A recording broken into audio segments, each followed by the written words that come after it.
Бір ауылға таяп қалғанда қасымда отырған Еркін, қаны сорғалаған ақиқат әңгіме естігің келе ме, әлде ағыл-тегіл асып төгіліп жатқан өтірік әңгіме естігің келе ме деп сұрады. Шындай ғып шымырлатып, өтірігін шынға бергісіз ғып шімірікпей айтса, сол өтірікке қарай беттелік, дей салдым. Олай болса, Әдібайдікіне тарт, деп бұйырды Еркін шоферіне. Ауылда кемінде 10 шақты ит жүр. Иттігін білдіріп, соның біреуі қыңқ-қыңқ деп үрген жоқ. Машинадан түсе қалғанда дәп бір сексеуілдің арасына кіріп кеткендей болдық. Өйткені ошақтың басына, қол жуғыштың қасына, есіктің маңдайшасына, қақпаның екі басына арбитып, арқардың мүйізін қаға беріпті. Біз шаң-пұңымызды қағып, беті басымызды сүртіп, өзімізше дабырласып жатқанда үйден шашын ақ шалған мұртты кісі жүгіріп шығып, өлең айтқандай айғайлап, кем амандасты.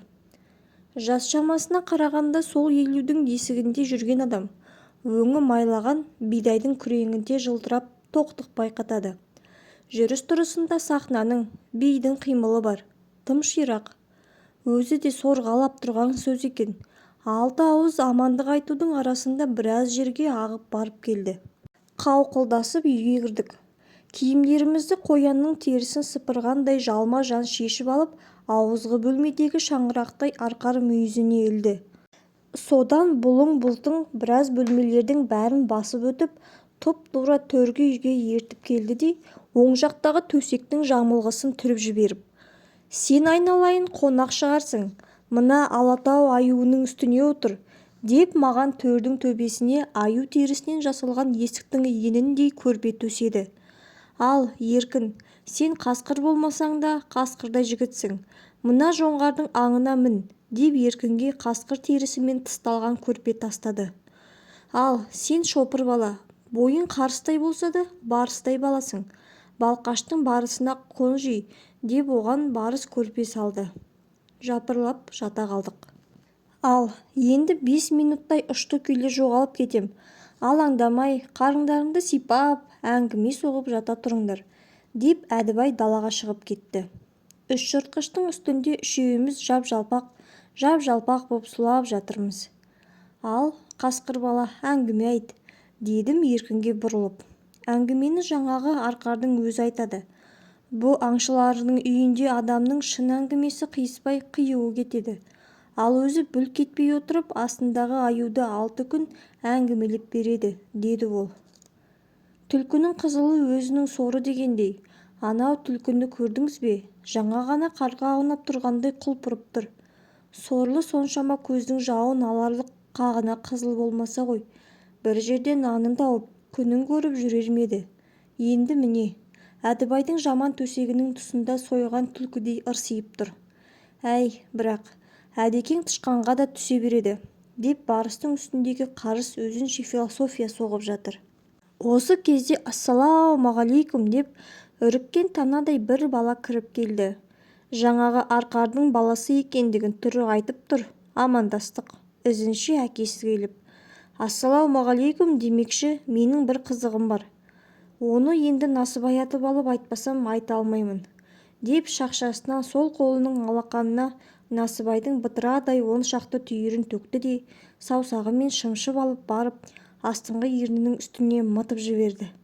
Сосын шақпақ шаққандай алақанын шарт еткізіп бір соқты да, «Болар бала боғынан белгілі», дегендей, мен қырқымнан шықпай жатып, осы аңшылыққа құмар болдым. Содан бертін келе ауылдағы аты шулы аңшыларға жалынып-жалбарынып жүріп, бір күні солармен бірге аңға да шықтым. Тау асып, тас батып, көп жүрдік. Содан тентіреп, осы біздің үйдің биіктігіндей жартастың түбіне келгенде жігіттер, «Сен бала тап осы жерде тапжылмай, мына жартастың басын көздеп отыр. Біз арғы беттен бір топ арқарды алдымызға салып алып, тура сенің мылтығыңның аузына қарай айдаймыз. Соның бәрі осы жартастың үстінен артыңдағы жартасқа секіріп өтеді.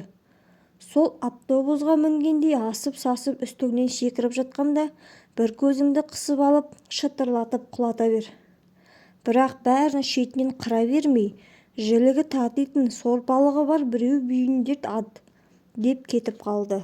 Оқтаудай 16-шы мылтыққа ортан жүліктей бір оқты сығып салып, тоқшектей сұқ саусағыммен шүріппені сипап қойып, жартастың басына қадала қарап отырмын. Тырс етсе тарс еткізер түрім бар. Дымымды ішімнен алып, кірпік қақпай қадалуым сонша, шекемнен шып-шып етіп суық тер шығып, таңдайым құрғап кетті. Осы отырысыммен бір шай қайнатымдай қыбыр етпедім. Жыбыр еткен қарқар болмады. Ет асымдай отырдым. Баяғы жартас бір жартас, арқар жоқ. Көп отырып қалдым. Әлгіндегі кірдің суындай бұлыңғыр күн қарауыта түсіп, жота-жотаның үстімен қаңғып бара жатқан бұлттар да көріне бастады. Бұл жарықтық таулы жерде бұлт деген бұтының арасынан жүреді емес пе? Дәп самайымның астынан түтілген түбіттей шүйде-шүйде боп өтіп жатыр. Арқар жоқ. Арқарды күте-күте жалықсам керек. Бір кезде аузымнан суым ағып балбырап қалғып кетіппін. Сөйтіп жырғап ұйықтап отырғанымда бірдеме дәл төбемнен тасыр ете түсті. Көзімді ашып қалсам, жартастың үстінде сақалы сапсиып арса-арса болған бір шал тұр. Ұялғанымнан «Ассалаумағалейкум, ата» деп едім, әлгі екі дүниеде көгермегір қақпас тасыр-тұсыр еткізіп үстімнен бір-ақ қарғыды да тұяғынан от шығып дүбірлетіп ала жөнелді. Ұйқылы көзіммен байқамаппын, сөйтсем әлгі сұмпайып шал емес, арқардың дәл өзі екен. Ізінше жартасқа жүгіріп шығып қарасам, әлгі шалым мүйіздері арбадай боп, көз жетер жерде сабап барады екен. Мен көздегенше көзден ғайып болды.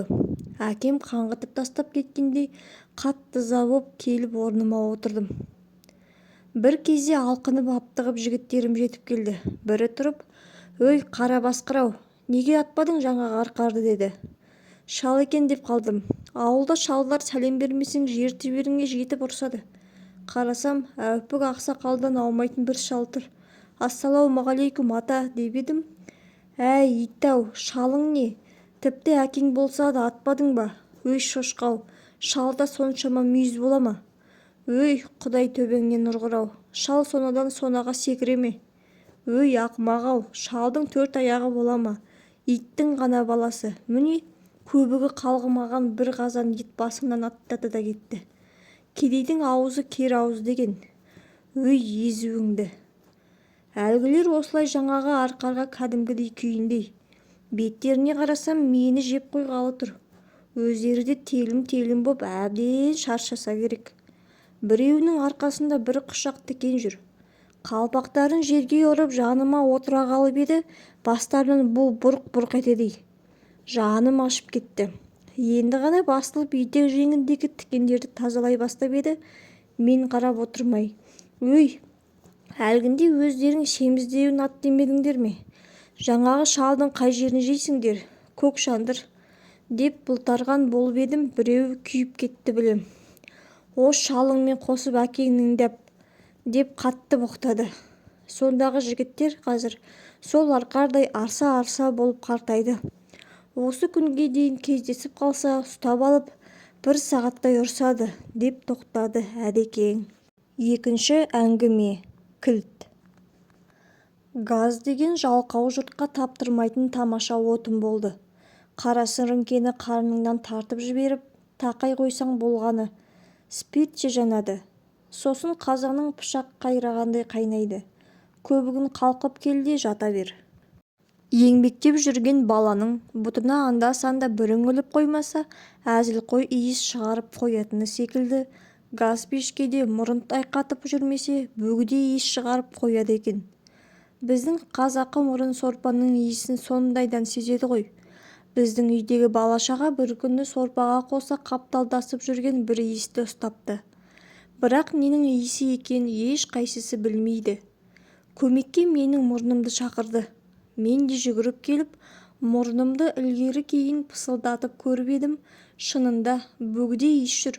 Бірақ бұл иттің иісі ме, әлде идің иісі ме? Біздің үйдің мұрнында ажырата алмады. Не де болса осы газдың өзінен келген пәле болар деп тұспал жасадық та, ертесіне осы газ мекемесіне телефон жүгірттік. «Әлу, Горгаз ба?» «Иә, Горгаз». «Ендеше мәселе де сол газ. Иіс шыға ма?» Иә, иіс шығады. Ненің иісіне ұқсайды? Оны өзіңіз келіп иіскеп көрмесеңіз, күлімсі деуге болмайды, жылымшы деуге болмайды. Әйтеуір бір естімеген иіс. Түсінікті. Адресіңізді айта қойыңыз. Тақпақ айтқандай тақылдатып айтып салдым. Ертең кісі жібереміз. Қаңғып кетпей үйде біреулеріңіз болыңыз. Апырай, бәріміз жұмыстағы жұрт едік. Ендеше кілтіңізді кісісіңісі бар көршілеріңіздің біреуіне қалдырып кетсеңіз жақсы болар еді. Кемпір шалы бар үй бар ма еді? Бар ғой, бірақ иесіз деймін деп келген кісіңіз иесіз үйде басқа бірдеме іздеп жүрмей ме? Үйіңізде алтын шашылып жатыр ма еді? Апырау, енді алтын күміс домалап жатпаса да қашып пысып жүріп жинаған көр жер бар ғой. Сіздің көр жеріңіз кімге керек? Бұларға керегі алтын екен. Ондай алтын бізде жоқ. Ал көр жерге тимесе, кілтті қалдырайық деп келістік. Әлеу, ендеше кілтті қарсымызда тұратын қара шалдың мойнына кигізіп кетеміз. Құп болса құп. Горгазбен құптасып болған соң балалардың басына бір ой келді. Папа, телевизор Москву ловит, а Алмату не ловит. Давай, телевизордың да кісісін шақырайық деген мұң айтты. Ойлап қарасақ, бұл да ақыл екен. Үйді ақыры иесіз қалдырған соң, бір адам шақыр, 10 адам шақыр, бәрібір. Үйде ақаусыз дүние жоқ. Анау су келетін кран таң атқанша мыңқылдап тамады да тұрады. Радио қабылдағыштың ішінде біреу май шыжғырып жатқандай таза дыбыс жоқ. Әкеңді әңгіртіп жібереді. Осы көкжетөлдердің бәріне үшкіріп дем салып етсін деп тағы 3 адам шақырдық. Бұларға да кілттің қара шалдың мойнында екенін ескерттік те жөн-жөнімізге жөнелдік. Кешке қарай сүріне жығылып үйге келсем, абыр-дабыр болып жатыр үйде. Қалтаңдап қарсы шыққан біреу «Хозяин жоқ» дейді. Мен хозяин деймін. Сәлеметсіз бе? Жоғары шығыңыз. Біз сіздерді күтіп кішкене... Как это кішкене? Деп мен аң-таңмын. Қызыл кеңірдек болып айтысып жатқан ас үй бұрылсам, әлгіндей қалтаңдаған жігіттің тағы талыстай үшеуі отыр, жаса. Түпкі үйде біреу сөйлеп отырғандай болған соң, көңілсіз бұрылып солай барсам, көптеп көрмей кеткен ләскір інішегім қыздай боп өзіміздің Алматыдан сөйлеп отыр. Жаса, кабинетімде біреулер жүрген секілді. Есігімді ашып қалсам, өмір бақи май шыжғырып жататын Жайдарман деген радио қабылдағышым мен білмейтін бір елдің тілінде төпеп жатыр. Жаса, көңілім орнына түсіп ас үйге келсем, әлгі көп жасағыр жайсаңдарым абыр-дабырды доғарып, соңғы қызыл шишасын тең бөлісіп жатыр екен. Кешіріңіз, мана кетіп қалатын едік. Кілтіңізді осында қайда қойғанымызды білмей, жоғалтып алып, үйіңізді иесіз тастап кетуге болмады. Сосын қарап отырғанша деп мынадай ептеген газ шығады екен, соны бітеп, маналар да ақау-сақаудың бәрін дүзеп, деп шұбыртқан соң рахметімді айттым да. Ал жігіттер, өтірік айтқан жерде көп жүрме деген. Қазір әйел келу керек, деп ескерттім. Бұл ескертуді жау келді деп түсінгендей 4 жігіт есікке бет алды. Таудан тас домалақтатқандай 4-ші этаждан құлдилаған 4-еу бүкіл үйді дүбірлетіп барады. Ал жоғалтып алдық деп жүрген кілті бауы салбырап есіктің артында тұр. Жаса. Келесі әңгіме. Орынбасар орнында отырып қалыпты. Мен өзім жұмыс десе жыным бардай алдыма келген істі алласына тілін келтіртпей жан алқымнан алып аударып тастап отырамын. Емшек сұрап жатқан тағы қандай жұмыс бар еді деп суырмаларымды үйректің өңешін суырғандай суырып алып қараймын. Не ауы бітпей, не бауы бітпей бөгеліп жатқан шаруа жоқ. Ал енді 6 қырдың астындағы сонау 6-ға дейін атамның басына барып Құран оқытып келмесем, басқа тірлік қазан болғандай әлде қашан байыған. Кешігіп келе жатқан пойызды күткендей амалсыз алтынны күтесің. Осындай бос уақыттарында кірпіш құйып үй салыңдар десе, мен жалғыз өзім баяғыдан бері Қожа Ахмет Яссауи бабамның мавзолейіндей ғаламаттың 4-еуін тұрғызар едім. қайран алақанда еріген мұздай, көз алдымда ұлардай шулап көшіп бара жатқан алтын уақыттарым-ай. Бір күні сағат 6-ға 3 минут қалғанда, қалпағымды мойныма, бәтеңкемді мойныма іліп, Тәуекелдің қыл көпірінен шығып кетіп едім, күндестерім көріп қалыпты. Сол-ақ екен, айттап жүргенде жиналыстан жиналыс. Сөздің басы да, аяғы да мен. Дегенде менің атымды атап алмай сөз сөйлеу жоқ. 3 минут үшін 3 жыл әңгіме болар жайым жоқ. Басымда шашым, маңдайымда көзім ағарғанша тырп етпей, әлгі секундының таяқ жегір 6-ға дейін отыруды жөн көрдім. 9 жолдың торабында тұратын есігімді әдейі ашып тастап, бүкіл қағаздарымды қобыратып, столдың үстіне түгел шығарып, тері жайғандай жайып қойдым. Көрсін. Үркер жерге түскендей аспаннан 6 түскенде, сағаттың тілін бағып отырған біздің төзімтал қызметкерлер кинодан шыққандай тарай бастайды. Саудасы жаңа қызған саудагердей, құдайымды ұмытып, шұқшиып отыратын мен. О, ағайын, 6 болды, таста. Базар тарқады, тапсыр таразыңды, дейді бірі. Ертеңгі істейтін ісімді бүгін бітірмей кетпеймін, деп бір папканың үстіне бір папканың бырс-бырс ұрып, одан бетер қадала түсемін. Бұл қағаз әлі сенің балаңның баласына кетеді. Жеті болмай жеңгеме жетіп ал, дейді енді бірі. 6-дан басқа мерекелерің жоқ. 6 десе аспаннан алтын жауғандай аттан саласыңдар. Нан тауып жүрген мекемем еді, бір күн қалып іркіліп жатқан іріктерімді реттеп тастайын демейсіңдер. Ниеттерің жаман, деп аузымнан түспейтін тұтам темекімді түтінін қисаңдатып, бір езуге сырғытып қоямын. Ескі құсқы бықи-тықи жаңа жылға қалдырмай, жалақы жеп жүрген столымызды тазалап кетейін деп, кеңсеме жалғыз қалғанмын. 6-ны күтеміз деп, түк бітірмейді екенбіз ғой. Талабы телеграммен жүретін көптеген асығыс қағаздар көгеріп жатыпты. Осындай шағым қағаздарды ақтарып отырғанда телефоным шыр ете қалды ғой. Әлгі оқып отырған шағымымның иесі келіп қалғандай селк ете қалдым. Әлі, деймін. Әліні қайтесің? Бөденбісің? Бөденмін әрине.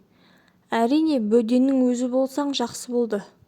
Орынбасарымыздың дауысы, шынымен 6-дан асқанша отыра ма екен деп тексермек болған ғой. Қуанып қалдым.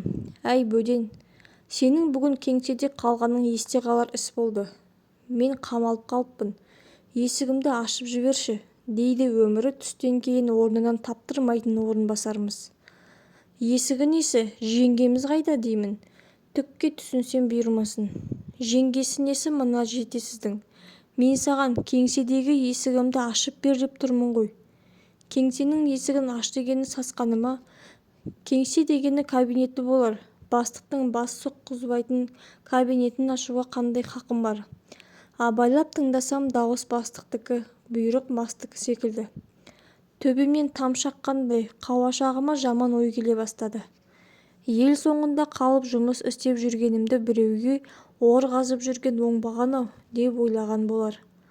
Удың бетін у қайтарады демекші, бәлесіне қарсы бәле тауып, дайын отыру керек. Есігін ашқызып алып ертең сотқа сүйремек шығар.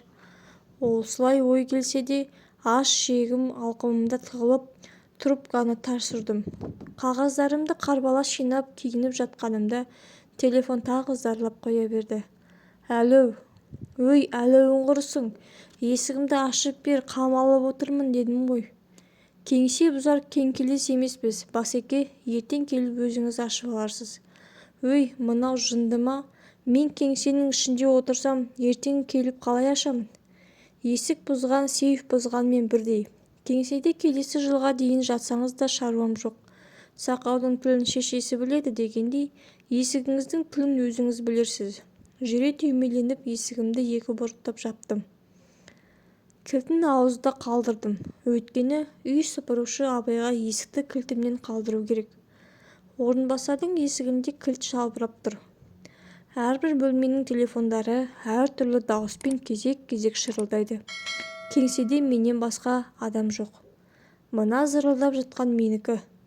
Аш бәледен қаш бәле деген грузин биін билеп бара жатқандай өкшем жерге тимей бездім.